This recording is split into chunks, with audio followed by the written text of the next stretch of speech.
Take me out to free enterprise. Take me out to round 10 of the Blue Moon Waning bracket. Buy me some Bacchus and Hourglass. I don't care if I never see Val and will root for a trash seed. If it's too easy, it's a shame. For it's 1, 2, 3 Nerf Big Bangs at the free enterprise game. Hey there! Welcome to round 10 of the Blue Moon Waning in Highway to the Zemus Zone 5 of Final Fantasy IV Free Enterprise. My name is Sheep Launcher. I am here with Vitasia, and we have game 1 of the semifinal round. The winner of this will go on to face Funnel Cakes. JohnBirckhead advanced by defeating Gambit in the last round. Gambit had to drop, so John advanced there. And Cubsrule21 is here, defeating Frankie Bones in the last round. Vitasia, we have a couple of baseball fans here, and that's certainly apropos. And this should be a good one. Game 1, you want to establish some momentum early. Look, I'm still picking my jaw up from the floor after that fantastic performance, Sheep. My gosh. Talk about setting the bar high for the rest of this commentary. It's all downhill from here, folks. That's the highlight. That's the clip. That being said, yeah, we have Cubsrule, famous Cubs fan, and JohnBirckhead, who is a well-known Mets fan, and they have their gear on in the booth, and they're both sitting at home not watching baseball, so we might as well do some free enterprise, I figure. Yeah, if they have to root for inferior teams, that's their business, I suppose. But they're certainly going to be hoping for better results from their seed tonight. We start with a Dark Knight Cecil, and looking at this group of bosses, not too many free ones on here, and a lot of moon flavor. Yeah, we have 3 lunar sparkles between Pale Dim, Ogopogo, and D Lunar, so lots of lunar sparkle flavor. I mean, we do have Cecil, though, so Blue Moon has been absolutely fantastic about giving us the power and giving us the power relatively early, so we'll see how well these runners leverage it. The interesting thing, I think, regardless of the bosses that we encounter, between through this entire tournament with the Blue Moon and the Red Moon flags, there has not been a consensus route to open things up that has developed at any point through this entire tournament. So I'm really excited to see how these 2 runners leverage the opportunity for early power with this Cecil, and see how that affects their routing as this goes throughout the rest of the race. Yeah, especially with the T Wildish on, these runners are probably going to want to get Cecil a big stick and start swinging for the fences early. And it looks like we are underway. We are glad to have you with us, and it looks like we have a vanilla character start and an early darkness crystal. Oh boy. All right, so Asuka has earned 2 marks on her vanilla badge for this evening with a Dark Knight Cecil and Kane start. That Darkness Crystal, though, that'll be interesting. If we get some early power, such as an early Crystal or Excalibur Sword, look for one of these runners that might make a cheeky play. Remember, it's the semifinals. You got this, and then you only have the final game against Funnel Cakes, who finished out to the other side of the bracket in a loss to, I believe, Curios for that side of the bracket. So this is all we got. It's just find your characters and go. I can imagine seeing some really interesting plays and gambits here, and we're already going in 2 different directions. Yeah, Cubsrule going to check out the Mist Cave for a potential boss check. JohnBirckhead, there are 2 characters in Mysidia, but you got to launch the whale first when you have the Darkness Crystal. Before we get too far afield, do want to thank our restreamer Asuka and our tracker Alisale. They are going to have their hands full with this hot action tonight. Absolutely. I mean, with the Cecil Kane start, it's a high power offense to start. We just need a couple weapons really to get things rolling. We do have this Darkness Crystal start. We've already checked one location, and Cubs Rule is showing us, oh, a package.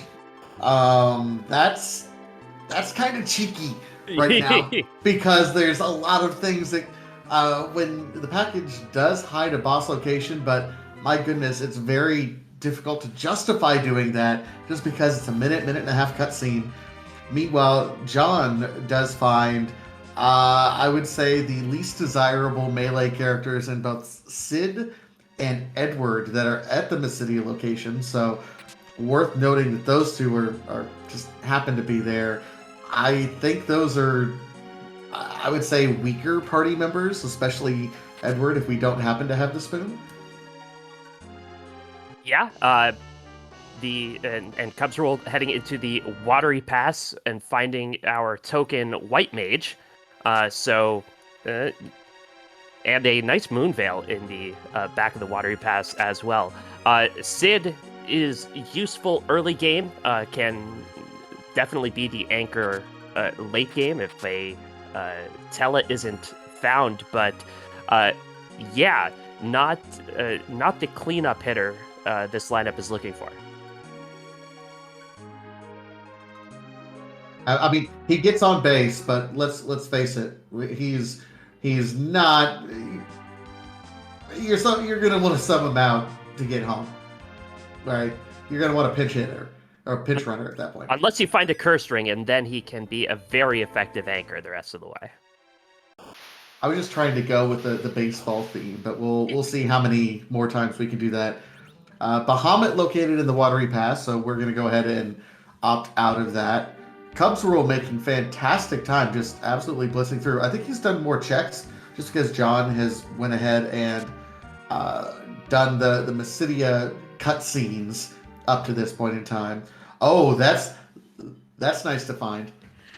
That is an Edge. Now, Edge does not start with any equipment, so you need to find something for him to be viable in the mid game, but early on he can really help.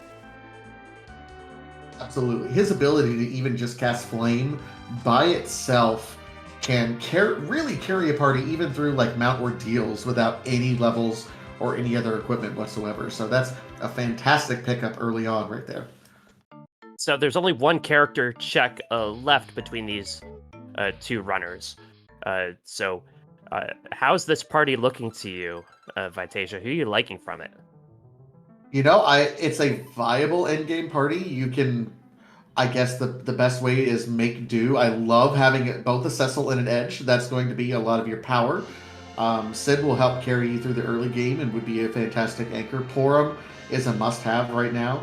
I would love, I mean, we're not going to see a Fu, which is perfectly fine. Honestly, I would like a Tella. I want someone to be able to cast some utility spells, and I think I'd sub out a Tella for a Sid. Or maybe a Palom. Someone to cast Warp, certainly, because that Warp glitch is still on for Dwarf Castle.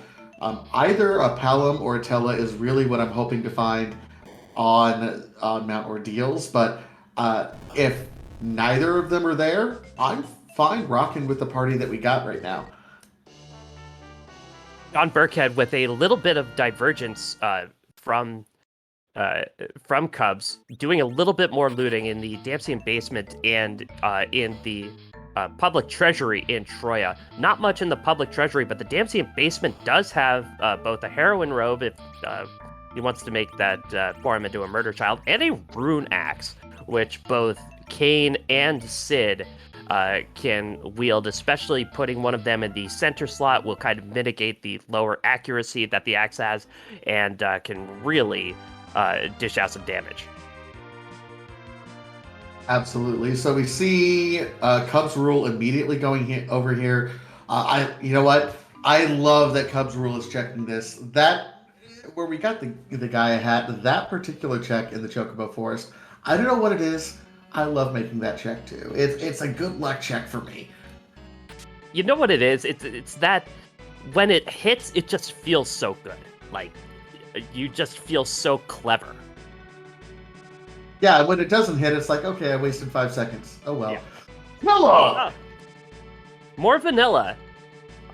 Old Man Tella hanging out on the mountain, and Cubsrule immediately going to swap one anchor for another. Bye, Beardy. Sid growing out his playoff beard for nothing, really. It's all right. It's No Shave November. He can finish growing out the rest of it. It's fine. It's fine. And John going to make the same determination, most likely? Yes. Both the Mysidia characters got kicked to the curb in both parties. They'll both be hanging out in the Tower of Wishes, just in case either runner changes his mind. But, I don't think either will. Oh, and there's a nice tiara as well. Tiara will be good. Chad is pointing out between Tella and that early Darkness Crystal, an early D-Money grind certainly is on the table. The 2 lowest level characters after we get through this Mount Ordeals would probably be Cecil, and at this point, Porum, because Cecil will be at level 1. All the other characters, Edge starts at level 25, Sid starts at level 20, Kane starts at level 10, but Tella starts at level 20, so our midpoint character would be either Kane or Porum. Maybe knock down Porum to make sure that she's going to be the other slingshot character, because she does require a little bit more experience in order to get up to that Cure 4 range. And yeah, well, Porum's already down on Cubsrule's side, so fantastic. Yeah, Cubs definitely taking the Patasia prescription, taking care of that, and you're seeing the aptitude of Flame really taking care of this Baigen. A really good place to see Baigen. 1, because it's an objective, and 2, because the physical attacks don't really hurt here, and Edge's Flame can really do well against these arms. The only thing is the arm grind leaves a little bit to be desired. It's unfortunate. Yeah, it's a bit of a time commitment right at the moment. We see JohnBirckhead using some of these items and says, hey, we're going to just burn the Stardust. Anything it takes to get through it. Both runners have Edge in their center slot because he is going to be their most powerful attacker, even with only one real melee weapon with that Mute Dagger. The Flame Claw, nice, but not something we really want to see. But otherwise, getting through that very quickly. And we have Octomom as our second boss up here on Mount Ordeals. Yeah, the other thing about having Edge in the center slot is the center slot kind of sets the party's agility, and Edge is by far the fastest character at this point. So when you have slow bosses, you want a really fast character to get as many turns for that character as you can. That's called fast anchoring in the overworld. Once we get later in the game, that's when you get to an agility anchor situation, where you want to have the lowest agility character in the center slot. Worth noting that JohnBirckhead, his Porum is dealing out quite a bit of damage right now, which Cubsrule, I don't believe, is quite dishing out the same amount of damage. Oh yeah, it's like 500 to 90. So John is dealing out quite a bit more damage through this early game right now. I think that was the heroin robe that John looted from the Damsian basement, which I don't think Cubs got to. No, absolutely, and that's a fantastic pickup, and it's doing work right now in this early game. I imagine he'll switch out later once we need a white mage. This party seems to be focusing on melee strats.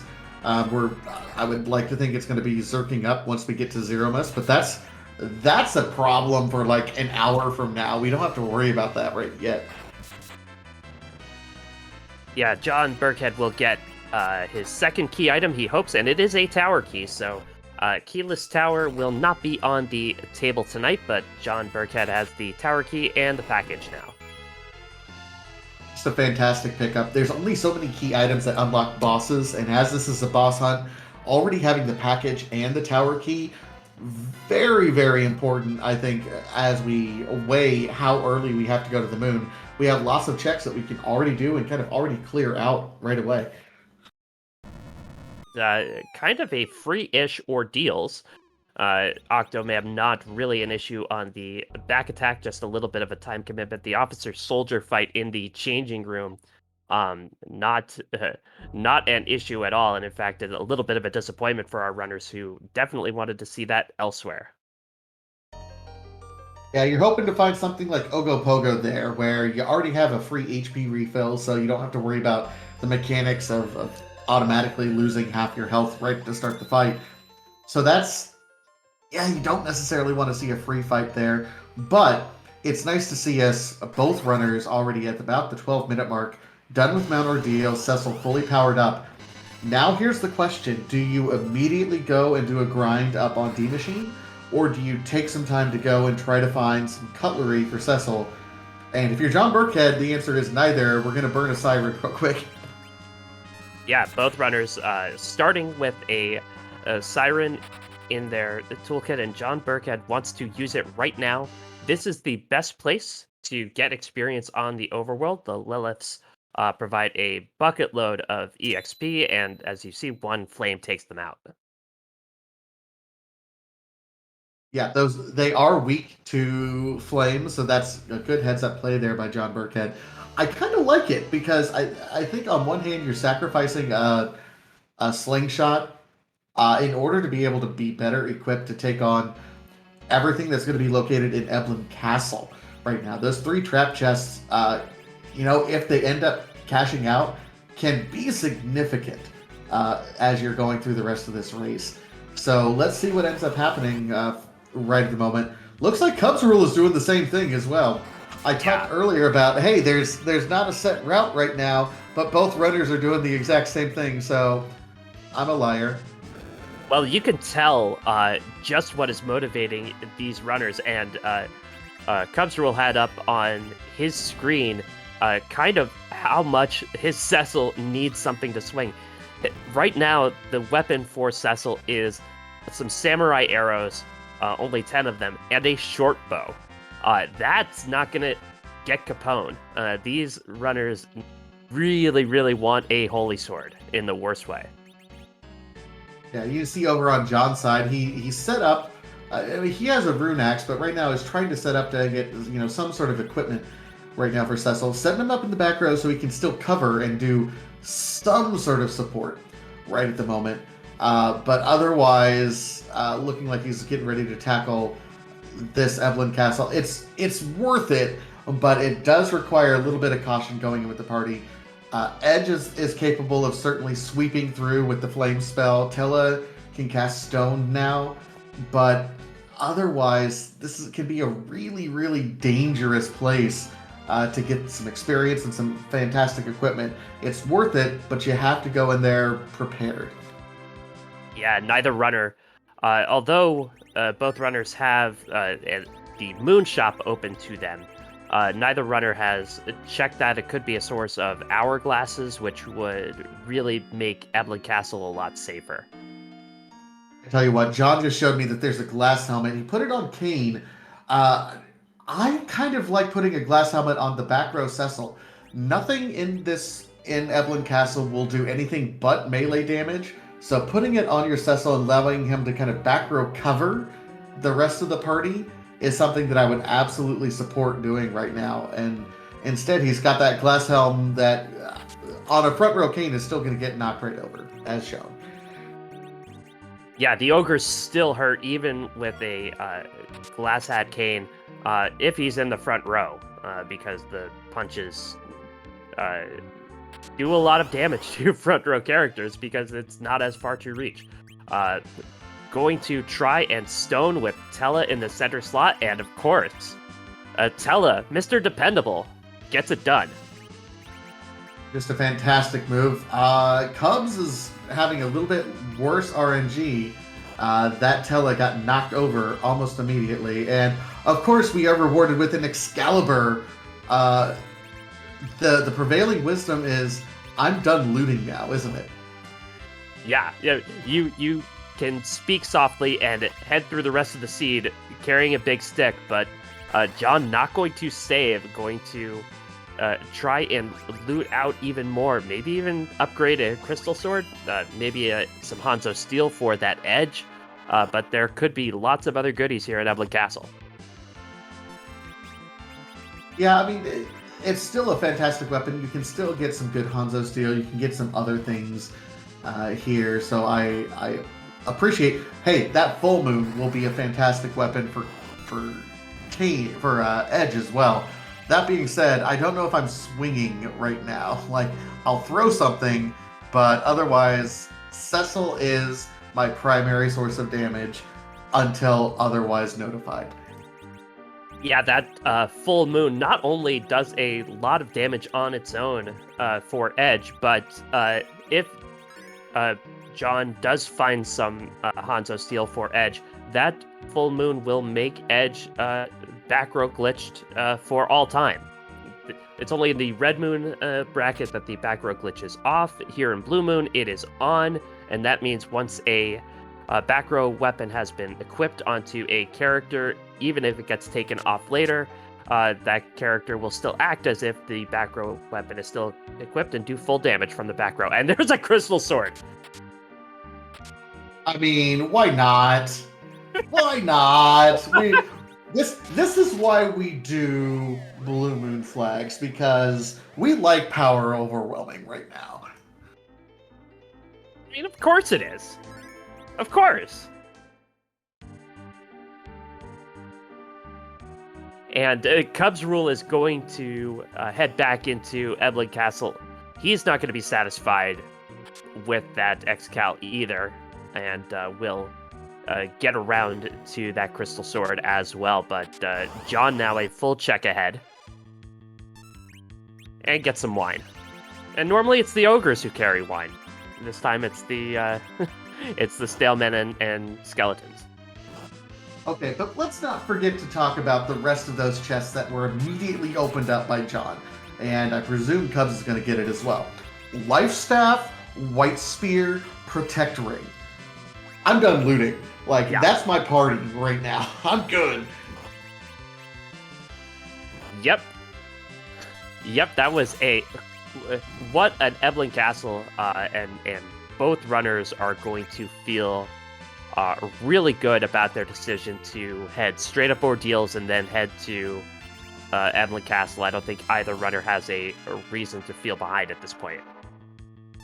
Absolutely not. Now, in the straight line race, JohnBirckhead is a little bit ahead. They've done pretty much similar things, although Cubs has checked, I think, a few more of the off locations, such as Mist Cave, such as the waterfall locations. So while it looks like up to this point in time, this is a straight line race, don't let that fool you. Cubsrule is kind of right there. He just has done a few more checks up to this point. Yep. John encountering Antlion, not in his natural location on the moon, but instead hanging out behind Ashura in Baron Inn. And that crystal sword is not taking any prisoners. My goodness. Yeah, that's... Everything changes. When you get... Oh, there's a Baron Key! Oh, that's a fantastic pickup right there. Yeah. We were talking earlier, more vanilla, so that's 3 for you, Asuka. But we mentioned earlier about so many key items that lock boss locations. That Baron Key is the 3rd. It locks 3 total boss locations, one of which is the opening boss that we already know about, and we're not necessarily concerned about, but having this many key items that unlock boss locations in the moon makes you feel more comfortable being able to go to the moon early, as opposed to having to do some other checks and kind of stay on the underworld. So we'll see. I mean, we only have one boss so far, though, but we'll see. This is one of those seeds that you have to, I think, feel out as you're going through it. There's not going to be any meta way to figure out what's the best route to go. John going to check out the armor shop and the weapon shop. Drain spears for sale. Could be interesting if he wants to pick up a pile of them for edge to dart, but I think what John is more looking for is a cursed ring to anchor that tele. It's one of those nice things. I think you could probably get away with not anchoring Tele with the Curse Drain. It would be nice to get RA1 setups, but I don't know if you want to spend too much time doing it just as you happen to be going through. Meanwhile, Cubsrule gets through, gets his Baron Key. I got to imagine that's going to be an immediate turn hit, just like John's doing as well. Yeah, you definitely have the party to get through, certainly the first two bosses. Not like you need the help, but Karate Man in the first spot, after 2 kicks, will just fall over if Cecil hits him once. But yeah, there's not enough HP at that point. He's not going to make it 2 kicks. Now, at this point in time, you just kind of let Cecil swing. Call it good. And Cubsrule picking up a stack of Drain Spears. Let's go. That's an interesting difference in strategy here. Those Drain Spears, the way Edge's dart ability works is it is based on the attack power of the weapon, not the negative stats, because the Drain Spear does have like a -10 to strength, so isn't great for equipping, but it's fantastic for darting just because it has a relatively high attack power. So it's priced as such, but it does make a fantastic dart. And John is going to use one swing to make it over. Yang says, ouch. And Cecil really gave him something to say ouch about with that crystal sword. We do want to welcome in raiders from Commander Leonhardt. Great to have you with us. Cubsrule and JohnBirckhead are in Game 1 of Round 10. The winner of this goes to the finals to face Funnel Cakes. Both of our runners started with a Darkness Crystal and a Cecil Cane start. And of course, both runners have a Crystal Sword for that Cecil. There's a great question from Dumpster Player in chat. What's better, +5 strength from Headband or Ninja with +3 strength and +3 agility? It really depends on the context of what you're using. If you need to manipulate agility to ensure that you're hitting RA1 to make things more predictable, that's fantastic.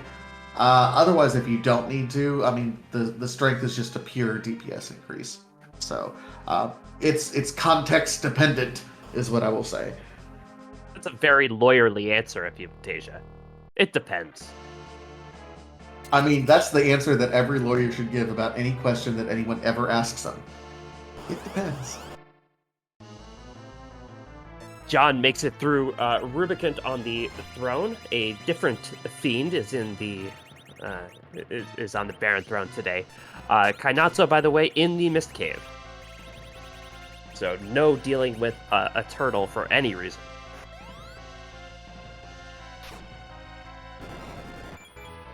Still, with all the bosses that we found, only one boss up to this point in time, Baigen, found in the overworld so far. We'll see. We still don't have our access to the underworld.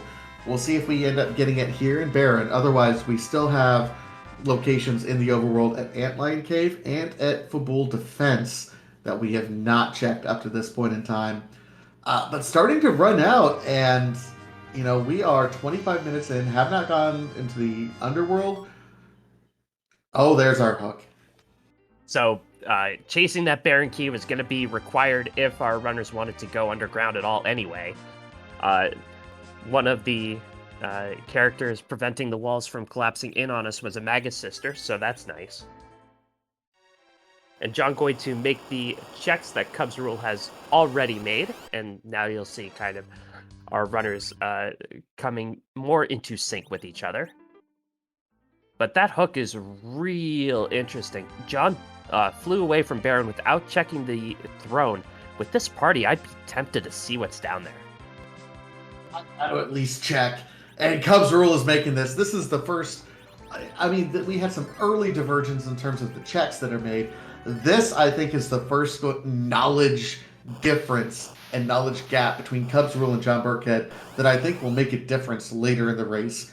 If this ends up being a required boss, I think it's a significant play for Cubsrule, even if he resets out.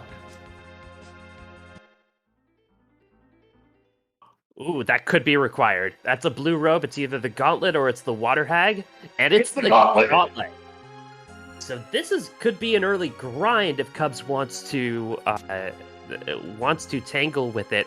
It says not right now, but that is big information. That is a requirement in the basement. Yeah, I absolutely love that we have that knowledge check. Here's a Lunar Sparkle on JohnBirckhead's side. I don't think anyone's going to not check this. It is a Wyvern, so we're going to at least try to attack it. Yeah, we'll get through it. No problem. Cubsrule, I didn't even see what was there. Reset out of it. That's a fantastic spot for Wyvern, at very least. And the key item here located is just a Protect Ring. We're going to reset out of that. Yeah. Yeah, the Mega Nuke there with this party, with one or more party members could probably take that to the face and not not be killed by it. A Protect Ring is nice, but yeah, as you said, we already have one of those at home. Yeah, so right now these two are just trading checks. Pretty soon we're going to be on our way into the underworld. Again, JohnBirckhead has not checked the Baron Basement, which we now know is going to be the Fabul Gauntlet. Does look like John is going to actually be checking Fabul Defense before going into the underworld. This is an interesting check. I personally dodge this until I have some other reason to come to Fabul. But this is interesting. Yeah, a shop check, certainly a boss check, but a lot of runners would prefer to try and live the dream of only visiting Fabul once, try and get a pan somewhere. But John, zigging when some others might zag, going to defend Fabul, which is very noble. We'll see if he gets anything out of it. Well, and that's the nature of Rando, right? You know, as much as your play matters, it's also about making plays that your opponent is not going to do. So I respect this from JohnBirckhead. It's Odin. You know, it tells me that he is going to absolutely try to dodge and fade any other key item checks in the underworld. And given what we already have, I like it. Meanwhile, Cubsrule finds both Bacchus and Sirens available for sale in the Eblin shop. That's significant of itself because that means we don't have to do a whole lot of extra shopping at this point. Yeah, and Cubs picking up a bunch of Sirens, and that's interesting also because the D-Machine grind is still technically on the table, even with the extra levels being picked up, but picking up that many Sirens closes the door on that. Absolutely. It's interesting. John ended up finding the pan from Fabul Defense, which of all the things he was looking for, that was probably the last thing because you're wanting to avoid repeat trips to Fabul. Doing the whole Sheila chain is going to be the last thing that you want to do in order to do that. So, you know, kind of rip that particular dream. If JohnBirckhead wants to leverage checking Fabul Defense as opposed to just dodging it, he's going to have to do the whole Sheila line, which I think is kind of a time waste at this point. And, you know, if John was banking on Cubs dodging Fabul to only go there once, well, now we know that a double dip of Fabul is going to be required. At least John will only have to single dip the Self Cave. Oh, that's a cursed ring that's in the other shop that I don't know if Cubs found. I don't remember him actually checking. Yeah, he only checked the item shop. The cursed ring is available in Never punished. Cubs just picked up a cursed ring in the treasure chest right next to the Staleman. Well, you know, I am just all about. What can I say? Well, you know, a minute ago, there were no curse rings on stream, and now there are two. And why be good when you could be lucky? That's my motto. That's the rule of rando by itself. And let's face it, we are. I mean, being in the semifinals of the waning moon bracket, I think there's a little bit of luck involved in rando. I mean, these runners are absolutely fantastic, but everyone gets here with a little bit of luck. And so both runners are going to dive down that hook route. The second boss here is a Lunar Sparkle. There's a 3/4 chance that that's a required boss. Yep, we've already had Wyvern, so the only other boss that it could be that we don't want at this point is the Plague. Otherwise, every Lunar Sparkle is something we want to at least check out. That is great knowledge to have, one way or the other. Yeah, and there are some bosses here that could be not a whole lot of fun. Ogo would probably be chief among them, but this is a party that can take it on. And it's time for Porum to put away the implements of destruction and put on the implements of White Mage, getting a Protect Ring and a Life Staff, taking off that Heroine Robe. John says, I hope you had fun shooting your arrows. Now it's time for you to do heal spells. Man, blink and you missed it. There was a Mylan Z fight there that... yeah, with one swing done. Crystal Sword Cecil is no joke. What can we say? So that does mean that the next purple robe we see will be a required boss, and the Sparkle is a Plague. So we're still stuck on one boss so far, but that does mean that any Sparkle that we see is going to be required. So that's interesting because there's a number of boss locations, in particular in the underworld, that we have the ability to visually check before we attack them.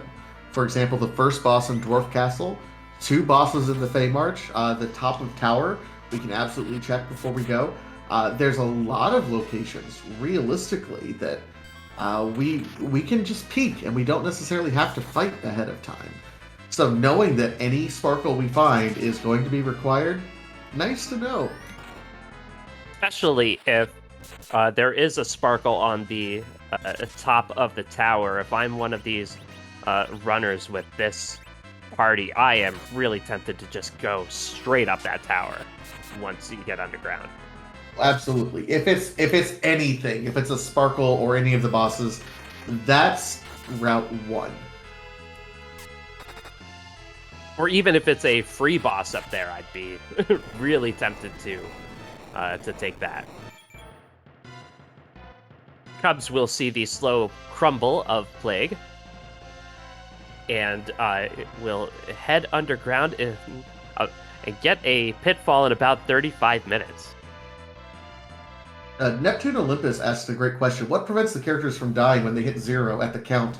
And chat has already answered. It's effectively a clogged queue.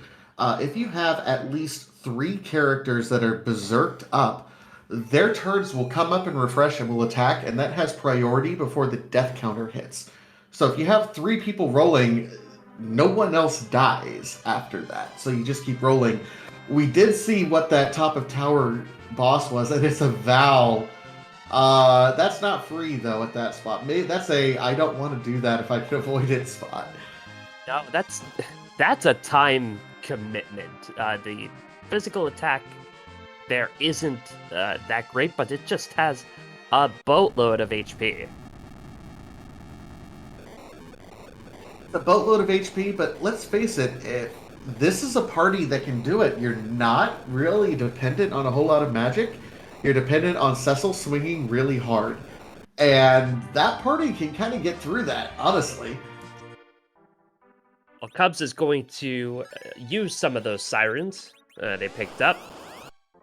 John also seeing the news about Val, and I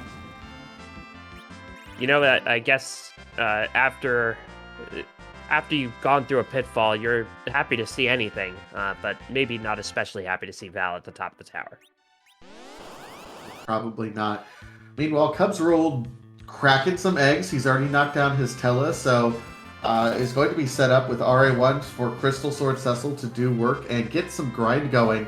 This is a really confident play. He wants to get a couple levels so that the rest of the underworld is going to be relatively easy, but I got to imagine it's not going to be a full grind because we still are not anywhere close to 10 key items. And let's face it, we've only got one boss. There's still a lot of the game that we have to search. Yeah, and both of our runners have had that Darkness Crystal since early on, and the longer we go down in these low digits of bosses, the larger that's going to loom, I think, for our runners. And Cub's going to head into the Fey March, and meanwhile, John heading into Dwarf Castle, and that is a Sparkle. So there is one boss in Dwarf Castle. We know that's got to be there, and we do have Tella who can cast Warp, so we can Warp Glitch after the second boss here. Here's the thing.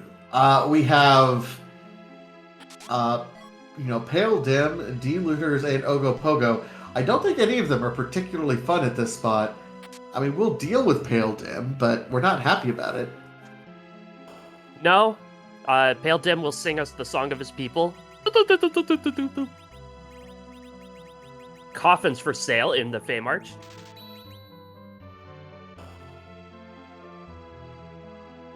Yep, casts a lot of slow at this point in time, and otherwise it's just let Cecil swing, and you don't want anyone else swinging because the fewer...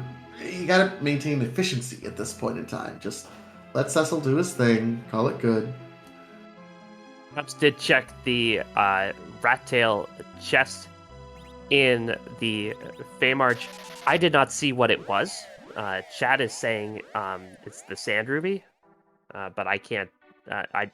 And Tracker is saying I don't know. I don't. I did not see it. And this is a double required, a hard required Dwarf Castle. Yep, so we have that Pale Dim and then Mylan and Friends. Meanwhile, the Fey March that Cubsrule opted to go into first ended up being a big zonk. We didn't... seems like we're not getting anything from the key item, but also the two bosses were Evil Wall and the Mom Bomb. Neither required. So JohnBirckhead with a little bit of a straight line edge. He will eventually make the same check. There's too many bosses left on the table for him to dodge that at this point in time. So still anybody's race. It's so close right now. And not only was the Fey March zonk in terms of required bosses, but those bosses are ugly at those spots. Evil Wall at the king spot will go quickly and hit hard. Mom Bomb, not a fun time either. Yeah, that will be very much a last location.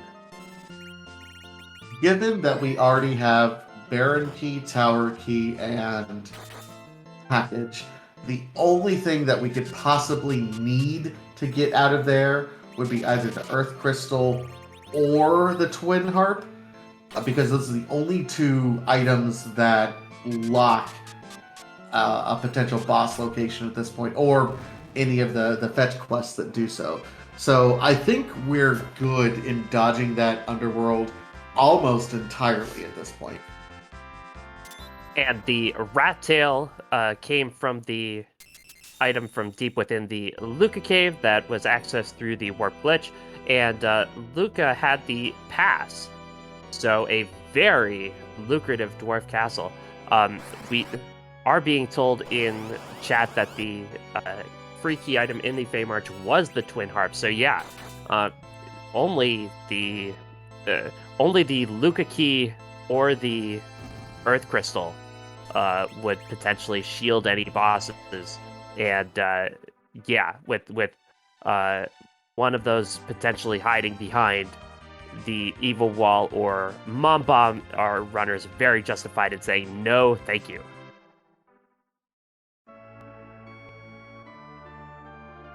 The question that happens at this point in the race, I'm sorry, go ahead. I was just gonna say, John Birckhead heading into Tamra. What are you thinking at this point in the race? At this point in the race, this is where you start trying to balance. Okay, what boss checks do I still have to make before I go to the moon? Honestly, so we have 3 bosses down. We still need to kill 4 bosses. Now, Cubsrule knows where another one of those bosses is. He knows that he has to eventually go to Baron Basement, and that's fine. At what point do you say, I'm going to do the checks? We know that we have to still check, in all likelihood, at least the tower key. Do you check package? Do you check twin harp? Or at what point do you just say, I'm going to the moon and call it good? Yeah, the bosses. There are a lot of boss locations up there, and the question really is, when do you want to sell out for those single check boss locations? And a lot of times that depends on whether runners feel behind or not, whether they feel like they have to make a little bit of a riskier play.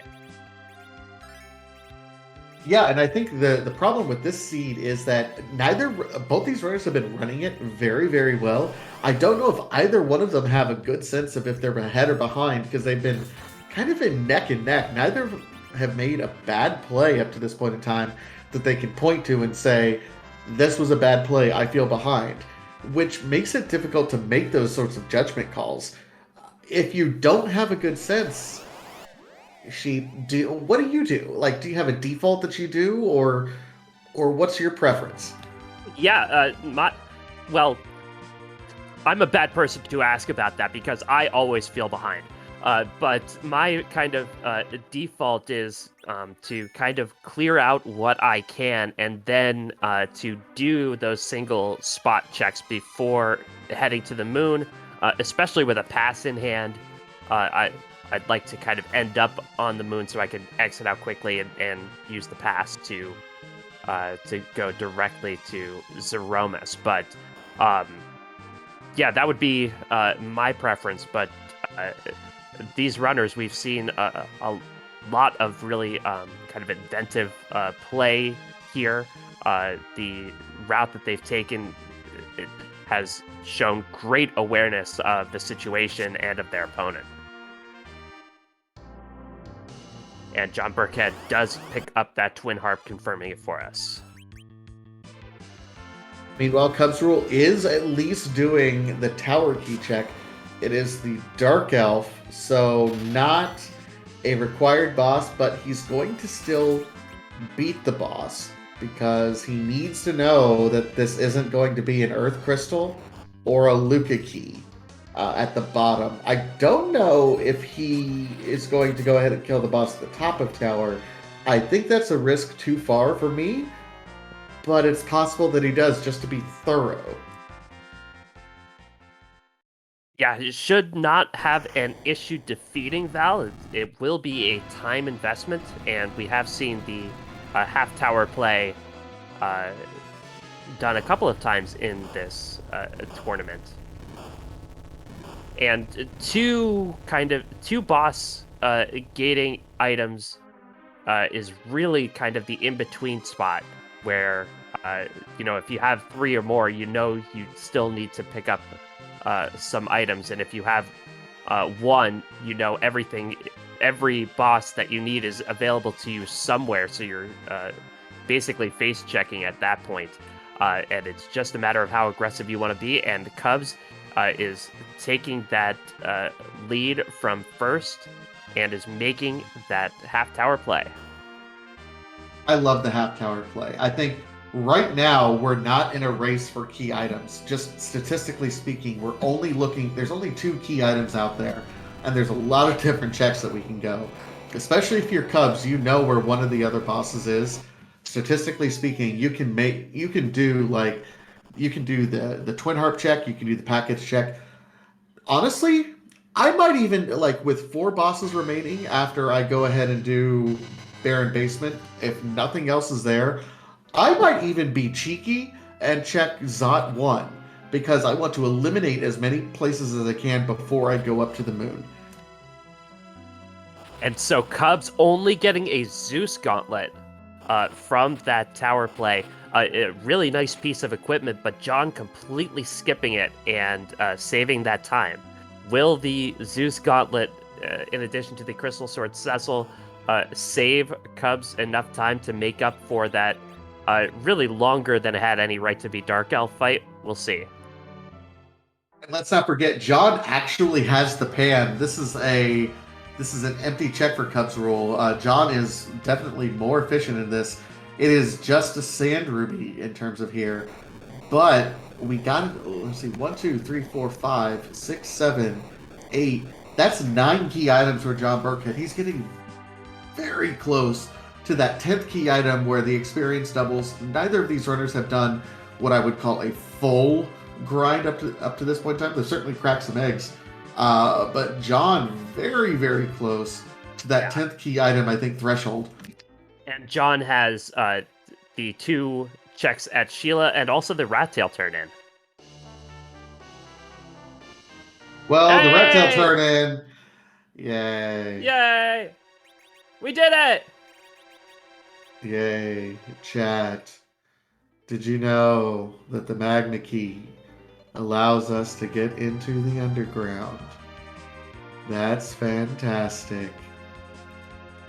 It's the Magma Key. That is what we found. Now we're filled with glee. We can't get underground. Come away with me. We'll go find some more stuff. At least it's not a Sand Ruby, uh-huh. I mean, at this point, the Sand Ruby is the same as the Magna Key, as far as I'm concerned. It's a count for the key items. That's all I care about. Does the Sand Ruby come with its own song? No. Challenge accepted. I will write one. Not right now, but you've thrown the gauntlet, sir. And look at the play JohnBirckhead is making the Vatasia play and going to check Zot 1. I appreciate this so much, John. You have no idea. I love the Zot 1 play. I think it's underrated because it's a percentage play. You're trying to do everything you can to reduce the likelihood that one of the bosses you're looking for is going to be trapped. And this isn't trapped, but so many people treat it as if it were. I love it. Let's do it. That Magma Key, by the way, that's 10 key items. So, Sheila 1 is a Crystal Sword. Look, legendary swords of Holy Bane can sometimes also be used to chop onions. That's all I'm going to say. Yeah, I would be really scared to have that in my kitchen. John still hasn't gone to Sheila, but has set up the double Sheila check. And just a bunch of orbs in Zot 1. So a little bit of time given back. And now John going to find out what is in the basement and can use this as a grind. So the lack of knowledge not particularly going to hurt him here.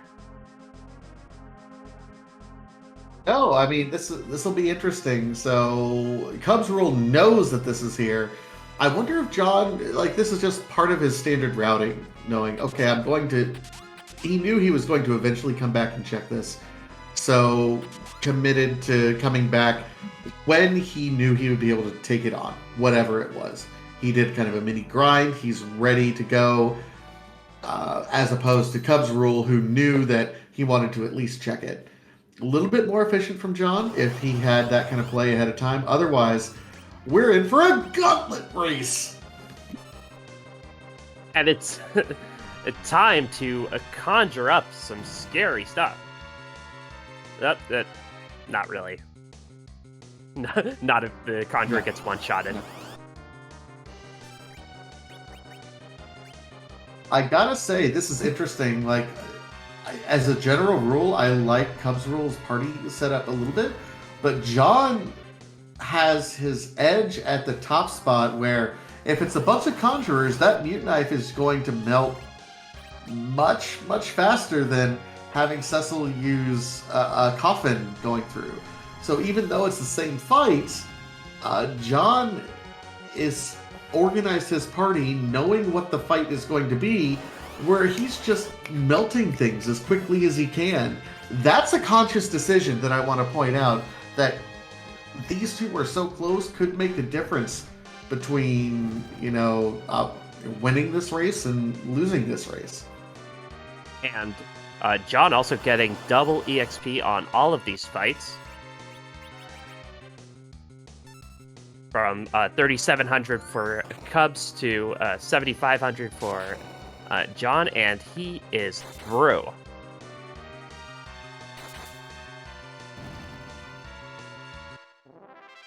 Defeating the Fabul Gauntlet, and that is an Earth Crystal. Ooh boy. Okay, so maybe giving some time back, because I think that's something you gotta check, right, before you go to the moon. Well, how lucky do you feel? John might feel like he has to fade that at this point, and Cubs might feel like it's part of a chain that he has to follow. But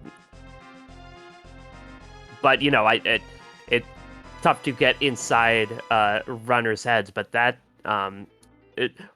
this does officially mean that the time for checking key items is over. It is complete face check time. Looks like both runners have said, we can do Earth and Zot, but we're both going to make the gamble that says we have 4 bosses down, 4 bosses to go. We only need 3 of those 4. We're going to the moon, and I like this. Yes. And here's why I like this, because even if you find, 2, or if you find 2 bosses up here on the moon, you're fine. If you find 3 bosses up here on the moon, fine. You go right to Zemus, you're good. If you only find 2, and then you find the 3rd in that Earth Crystal Twin Harp location, guess what? You're parked right next to where you have the pass that you can go right to Zemus as well. It's an entire loop where the best answer right now is to go to the moon, because if you only find 2, the 3rd one that you're going to find is likely going to be right next to the pass location. It's great routing by these 2 right now. Yes, very much so, and they're both going to Cape Bahamut, because there's always value in Cape Bahamut. Plus, you get to check out what it is. That is a sparkle, and unlike other sparkles in the lunar subterrane, this sparkle actually is a sparkle. It's either Ogopogo or D Lunars. Either way, it's required. Yeah, it's either Ogopogo or D Lunars, and it is Ogopogo. Here we go. Yep. Now, this is a whole lot of nope. These runners will have their work cut out for them, but they didn't get to round 10 by being slouches. No, I mean, these are both fantastic runners. They are set up very well. They're getting Bacchus set up. It looks like we have some illusions being cast. Everything that you could possibly want. They are set up incredibly well, except for that Porum that just took a really strong melee hit. It's interesting. Cubsrule is using those darts. I think that might play into an advantage, because that's something that Cubs did that Birckhead did not do. And using them now really heads up play. Yeah, I mean, you have a stack of Drain Spears. You can't take them with you. This is a really opportune time to throw them at something. And John, in fact, leaving his edge down. So Cubs just getting that much more damage out of his edge spot. I really think Cubs has the edge here. And that's literally true, although that big wave coming up and destroying both Kane and Porum there.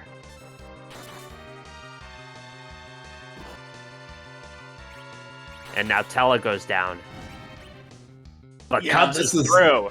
They're both through. Oh my gosh. Wow. So both have 5 bosses. It's going to be a boss spot check. Who can check and see what they need and reset out if necessary the fastest. This is so close. We need 2 more bosses. We have a Golbez, we have a Leviathan, and we have a D-Lunars, yet we need 2 more bosses. Here's the interesting part. There is 1, 2, 3, 4. There's 5 checks here on the Lunar Subterrane. If you only find 1 more boss, what's the call? Do you go back to Earth and do you check the Twin Harp Earth Crystal locations?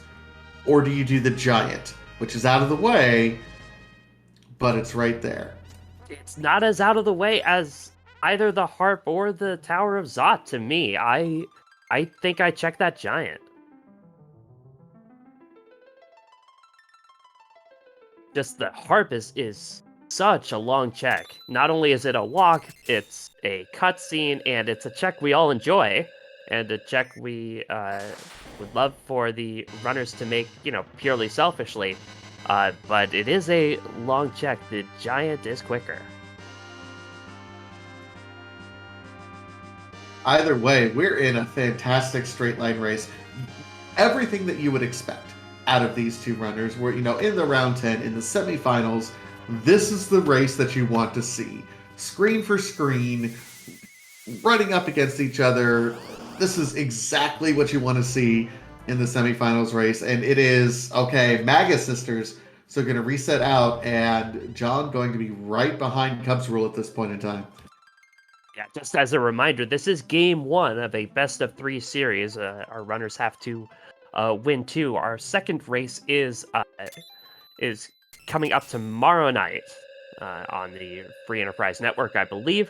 But the winner of this one will have a big leg up. But game 2 definitely going to be a must-watch as well. Absolutely. If I'm double checking, I believe that's at 10 o'clock tomorrow night, right here on Free Enterprise. So make sure to tune in. It is a best of 3 series. This is just race 1, so there's going to be a salty run back tomorrow night. Either way, make sure to follow us here on Twitch. And while our runners are racing toward the bottom of the Lunar Subterrane, do want to thank very quickly our restreamer Asuka and our tracker Alicel for doing tremendous work. We've just had both runners put their pedals to the floor in this race, an unbelievably quick and high level race, and we're really glad to have them document it all for us. And thank you to Vitasia for walking us through what's been absolute quality play. I mean, and you, Sheep Launcher, I think you have one of the highlights of the tournament with that opening and all your songsmithing going through here. Highlight here, real quick, John is going deeper into the Lunar Subterrane, into the more dense locations. Meanwhile, Cubsrule is checking the Crystal Sword Altar first. So a little bit of route divergence here. Yeah, if the Crystal Sword Altar pays off, it's a big advantage for Cubsrule. If not, unless there are 2 bosses down here for John, might not make a difference. But John does get 1. That's a very funny comedian guy. It's a very funny comedian guy in Golbez, so that's going to be a long cutscene. I like what Cubsrule is doing, though. He still needs a bit of a grind. But this is going to be a massive amount of experience for a relatively fast and easy boss. So I like this time investment that Cubsrule is doing right now. Knowing, hey, I already walked this way, between the walk back and everything else, I will take the experience for all the levels that he's going to get. Yeah. So really, really good there on Cubsrule's part. We'll see if it makes a difference. And, okay, yeah, sure, we'll take an Excal. Another dart. Yeah. Something else to throw. I'm sure Cubs was hoping that Waterhag would hit that Tellet in the center. No such luck. It would have been nice. Meanwhile, so we have a Golbez here that I believe this is the plague spot, and it doesn't. The magic really isn't that rough here, honestly. I mean, he's clad in darkness, but he's not very threatening at this spot. The magic power here is super low, and in fact, Shadow missed with a couple of demolishes. Not sure if it was because of equipment or because the magic power is so low, but either way, John is through, and Cubs will be right behind. We had a couple protect rings, so that's fine, and ribbons, and there's a legend sword, so it's another key item. We're at the 10 key item threshold for both these runners, but that's 6 to 7 bosses, so we need one more. Cubsrule will be right there. Neither runner is really set up, at least has the levels to do what would be traditional Z strats, but we are one boss away. It is either Leviathan or D Lunars that we are looking for, and that's the Dark Knight Cecil. No, Cecil does not need to wrestle with his demons tonight. Absolutely no reason to take that fight. John will venture further into the lunar subterrane, and if there isn't a required boss down here, John will check the Crystal Sword altar, you would think, and then has a really interesting decision to make.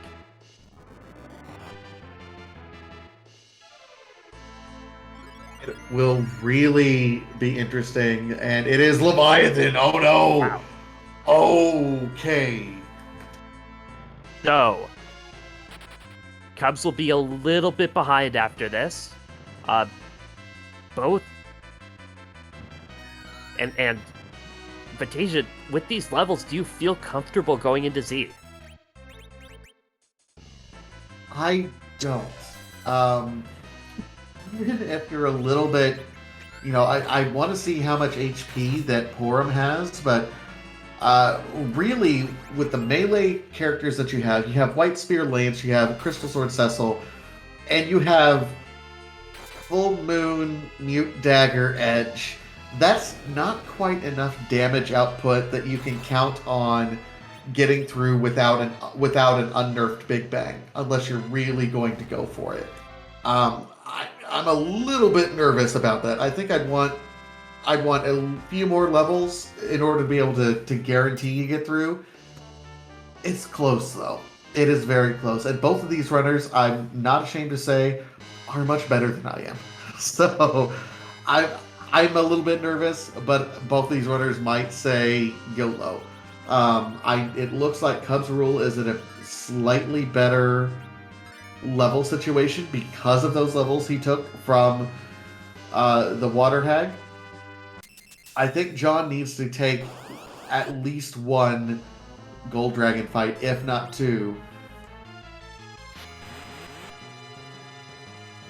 John does get his Crystal can swag walk down from here. That would take a lot of chutzpah. This is semifinals. It's all about chutzpah, and he's doing it. John is making the walk down to Z, not going to save, even with the slightly decreased levels, is gonna go for it. And you're in round 10. If you win, you get to the finals. You're gonna make the big play. Hey, it's swing for the fences. Go big or go home, right? Exactly. And while we're seeing some flags here in chat, John's going to meet the big bad of this game, which, we can't really put anywhere else. Zemus just has to stay here. This place is rent controlled and Z is really a homebody. But we do want to randomize Zemus, and so we give Zemus a makeover, and so we have a question to ask Vatasia. Yes, we do. Would you like to do the honors, or do you want me to do the honors? Who are we going to treat like the Philadelphia Phillies will treat the Houston Astros in the World Series? and kick their butt. Is this a new meme? Okay, hang on. I'll do it right. I want to clear it. Whose butt are we gonna kick tonight? There we go.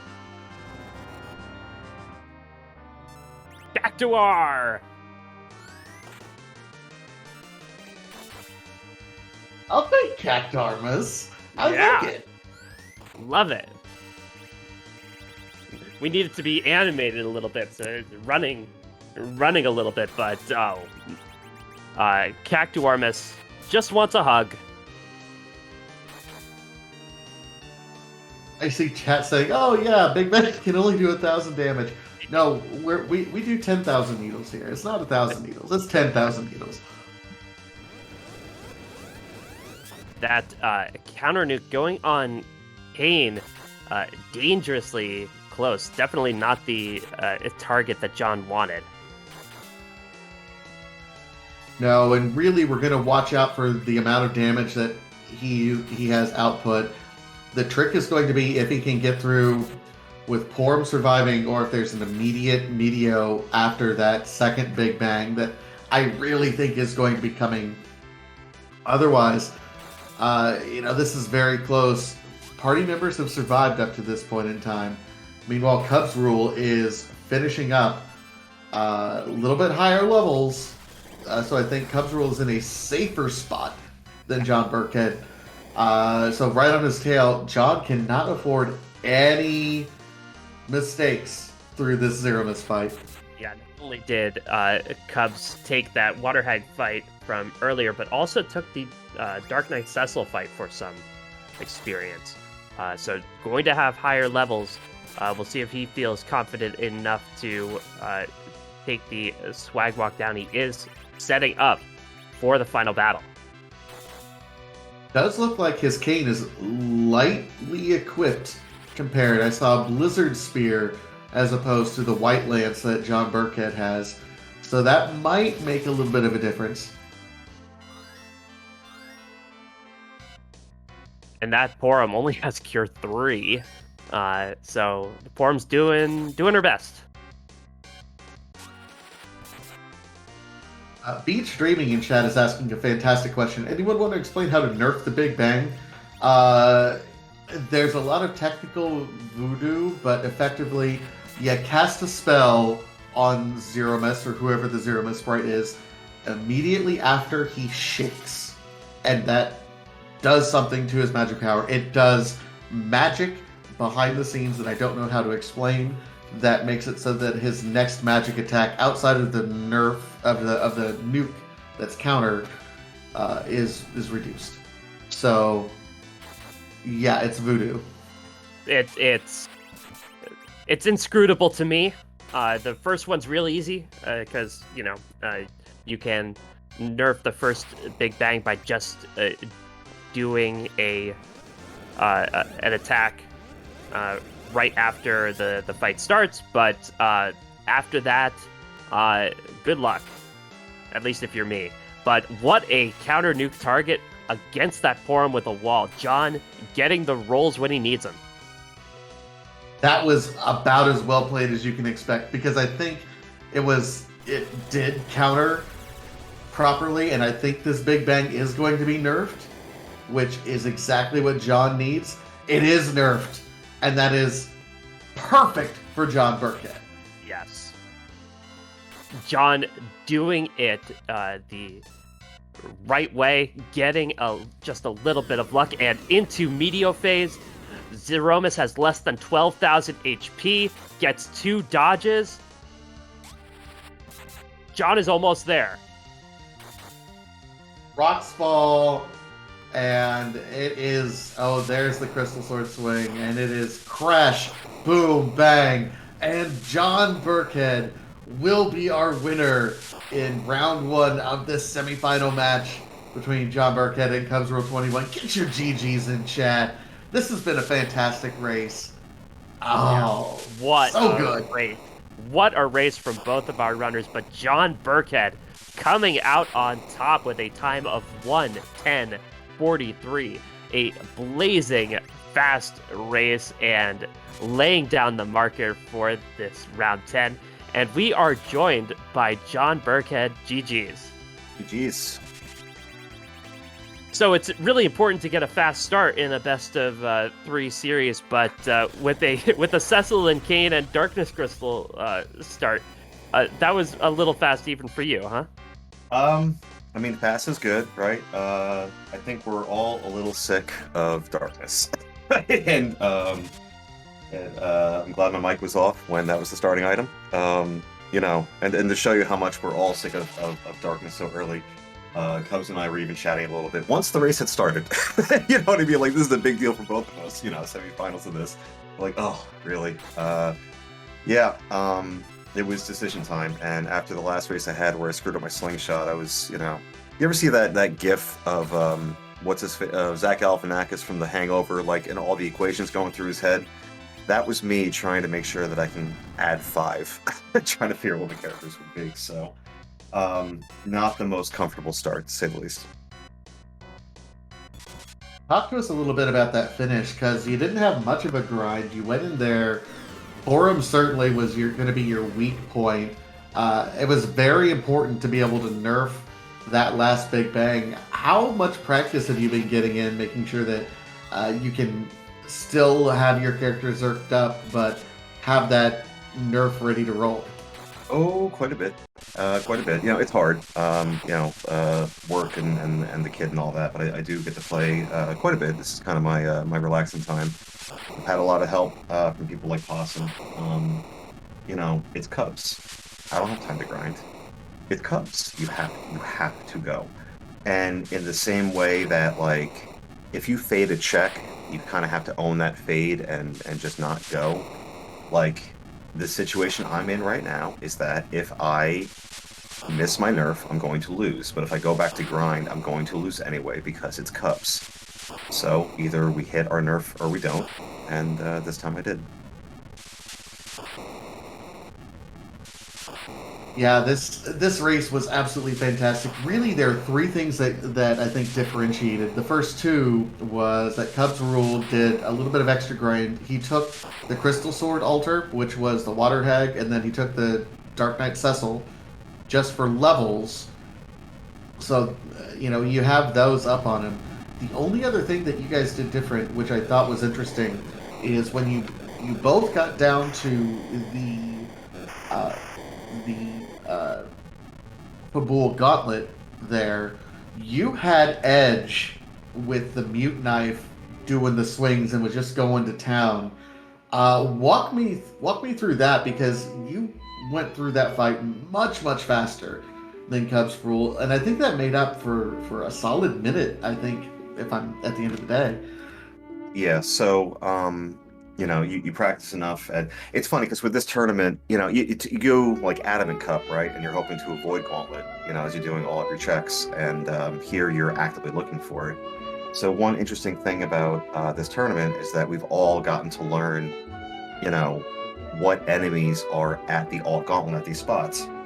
And at that point, I think I had 3 left. I think I had Gauntlet, I had Leviathan, I had Golbez, maybe something else. And in that first spot, I wanted to make sure that I had a ribbon up top in case it was Golbez, because I could just go throw up a bale and then we'd go, especially in the Baron basement, because the magic is so high that Golbez will kill himself. But knowing that there are 4 summoners and that I have a Mute Knife, I know I'll be able to go ahead and shred through that. You can do that at the Fey March, and you can do that in Baron basement. And so that was intentional. That was very much on purpose.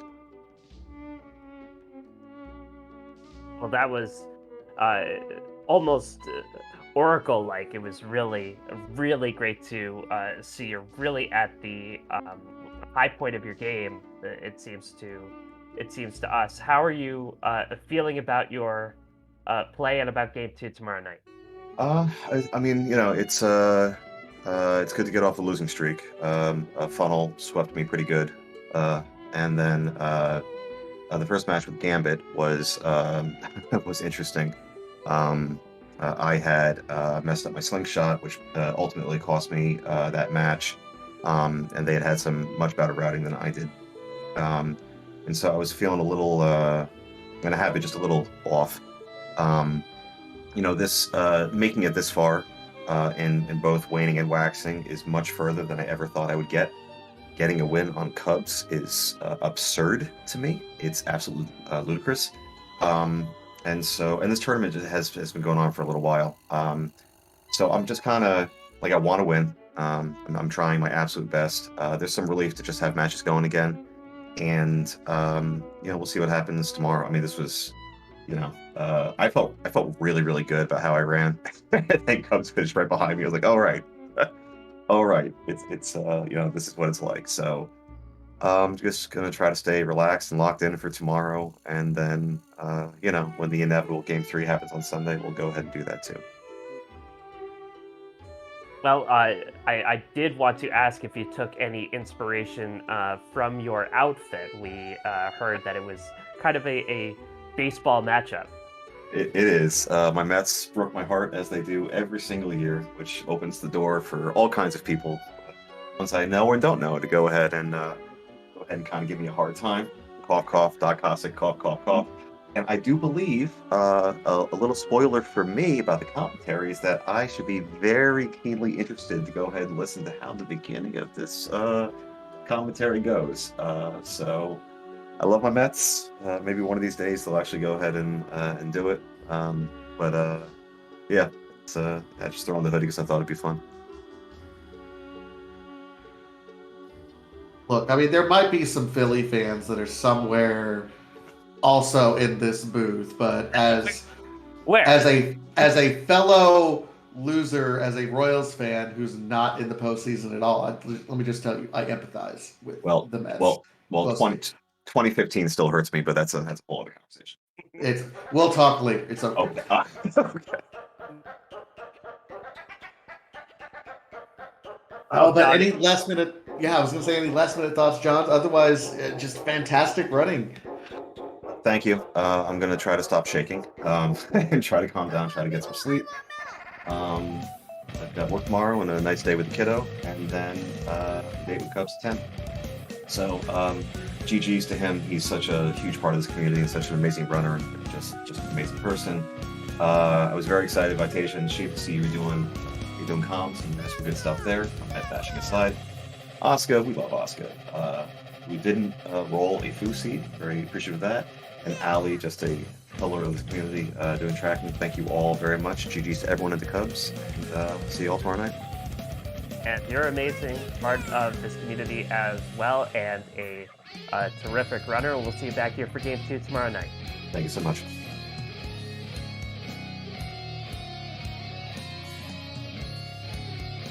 And we are joined by Cubsrule, who finished in second place with a time of 1:13:02.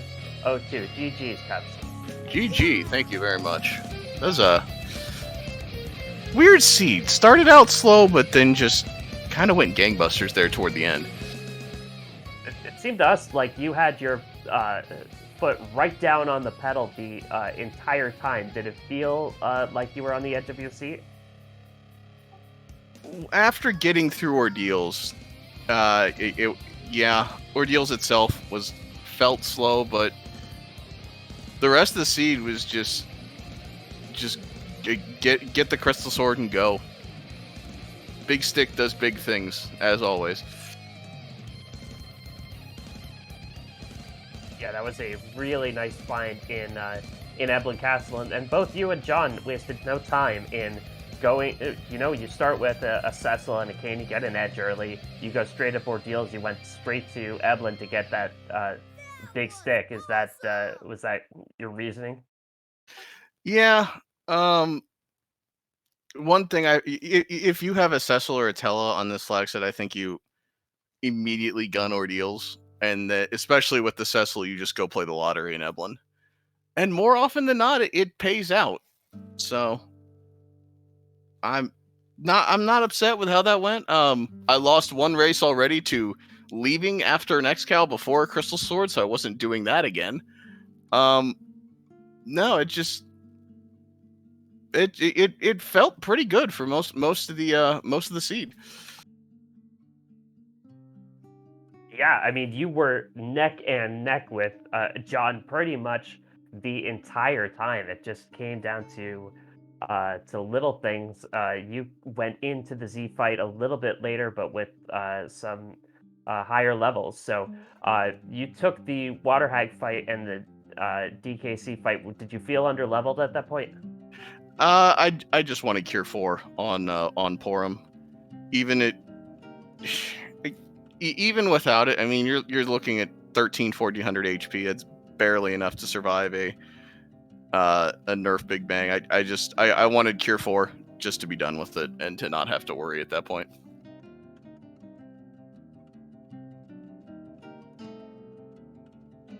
So I guess Yeah. the other question I have is you ran a really fantastic race, and it came up a little bit short. How does that kind of affect your preparation for game 2? Doesn't really at all. John ran one hell of a race there. He earned that one. I think if it's roughly the same tomorrow, it's going to be the same, just as close, hopefully with a different outcome, but can't really be too upset about that one.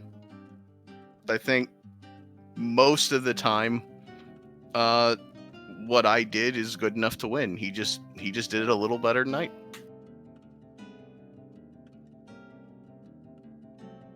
Yeah, I'm excited to hear your thoughts after you go back and watch this, because the two of you were pretty neck and neck for almost the entire time.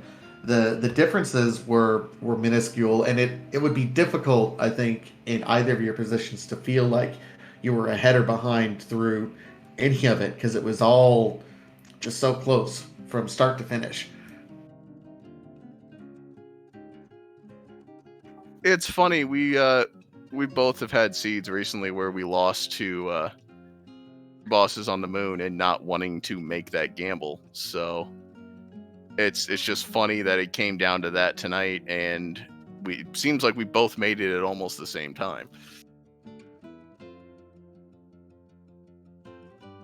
Yeah, you almost couldn't get any closer. Well, any final thoughts on this seed or on the rest of the series as you see it? No, just looking forward to tomorrow. If it's anything like tonight, it's going to be a hell of a race, and just hoping to put on another show. I am looking forward to watching this one back.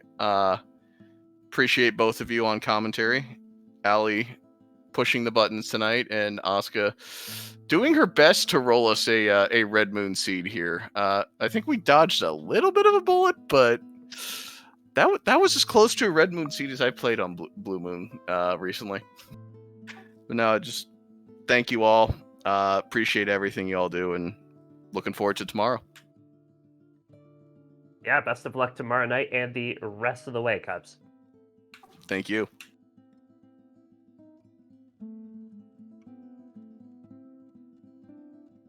So, Game 2 is tomorrow night. It's right back here on this same channel. It's going to be at 10 p.m. Eastern Time. That's 7 p.m. Pacific Time.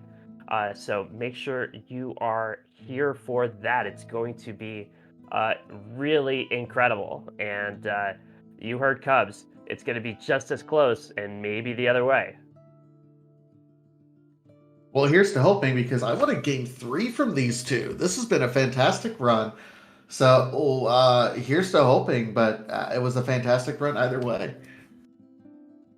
Yeah, and one more time, do want to thank our restreamer Asuka, our tracker Alicel, and thank you Vatasia for the commentary here in the booth. You as well, Sheep. It's always a pleasure working with you. Of course, one last shout out, of course, to our folks behind the scenes, Asuka for the restream and for rolling the seed, and Ali, of course, for tracking and doing all the work. And shout out to the community as well. You guys are turning up for all the big races, and really it's you that helps us put on these races as well. So thank you for joining us. If you haven't already joined us, make sure to go over to our Discord as well. In the meantime, it looks like we are going to be raiding over to Flossie Fern, who is running some Blue Moon Bingo. So everyone stay tuned for that. Make sure to support everyone. Hey, Worlds Collide. Hey, we appreciate you guys coming. We're rating someone else. Sorry. But thanks for coming in. We're taking off as well. But have a good night. Remember, 10 o'clock tomorrow night, Eastern Time. Race number 2 versus these two. We'll see you at the next race. Have a good night, everyone. So long.